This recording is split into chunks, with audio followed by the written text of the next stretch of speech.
Hello Pinoy Text, magandang araw po sa inyong lahat. Welcome at welcome back sa Pinoy Text channel. For today's video, isi-share ko sa inyo kung paano mag-photocopy ng ID back to back.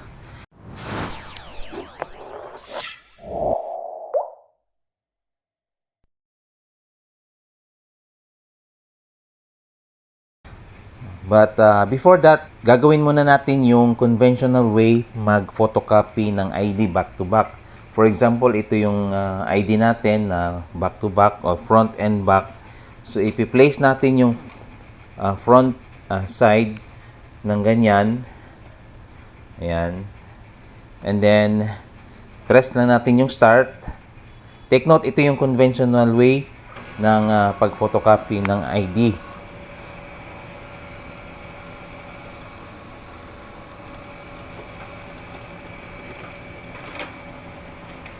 Ayan. So, andito yung front.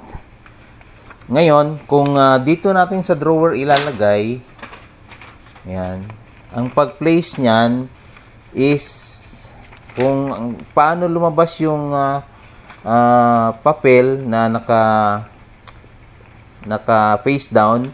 So, dun mo rin ilalagay dito sa drawer. Ayan. Ayan. So, balik natin. Tapos, yung pagka-place ng ID sa back, so, lalagay mo ng marker niyan ng daliri. Baba mo ng konti. Ayan. Tapos, press start.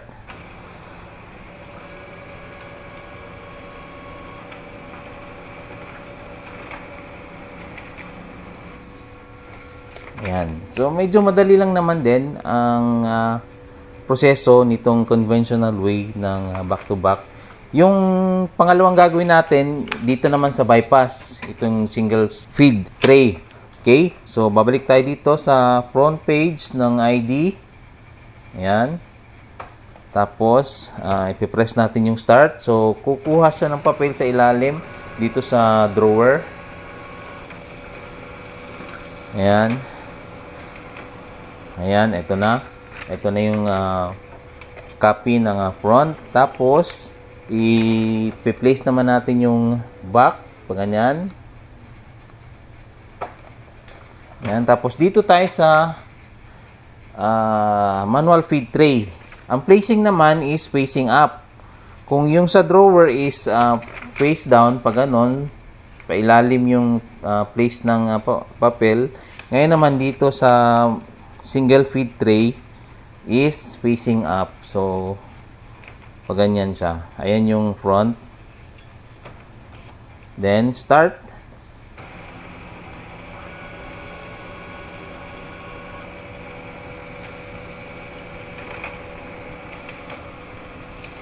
Ayan. So, ito yung pangalawang proseso ng pag-photocopy ng ID back-to-back.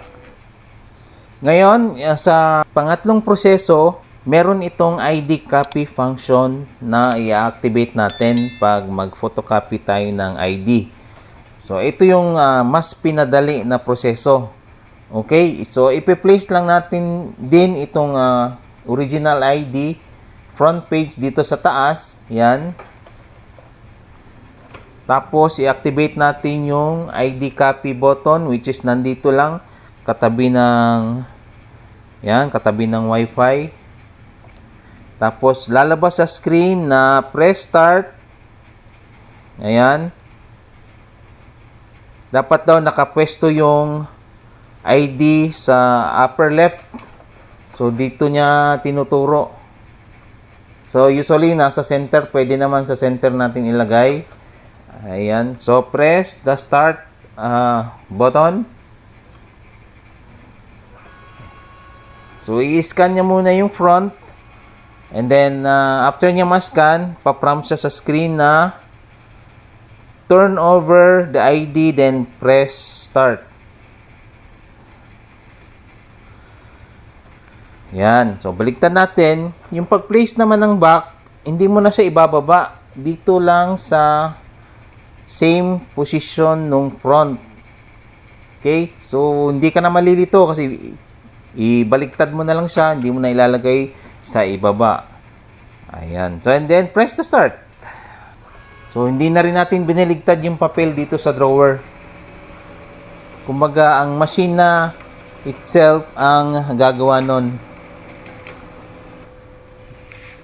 Ayan. So, ito na yung result nung photocopy ng ID front and back na inactivate natin yung ID copy function. Yun nga lang, meron siyang difference, kagaya nito. Yan, kasi medyo bumaba yung back ng konti kumpara dun sa una nating ginawa na conventional way. Okay, I hope nakatulong itong video na to sa medyo nalilito mag-photocopy ng ID back to back. Ito yung karamihan tinatanong sa atin kapag may bago silang machine, paano naman mag back to back, kasi nalilito sila pag placing ng original at ng papel pag binaligtad na. Ngayon, ito meron tong ID copy function, which is hindi mo na kailangan baligtarin manually yung papel. At ganun din dito, ibabaligtad mo lang kung saan mo siya binaligtad nung una, dun mo lang din siya ibabaligtad. Okay?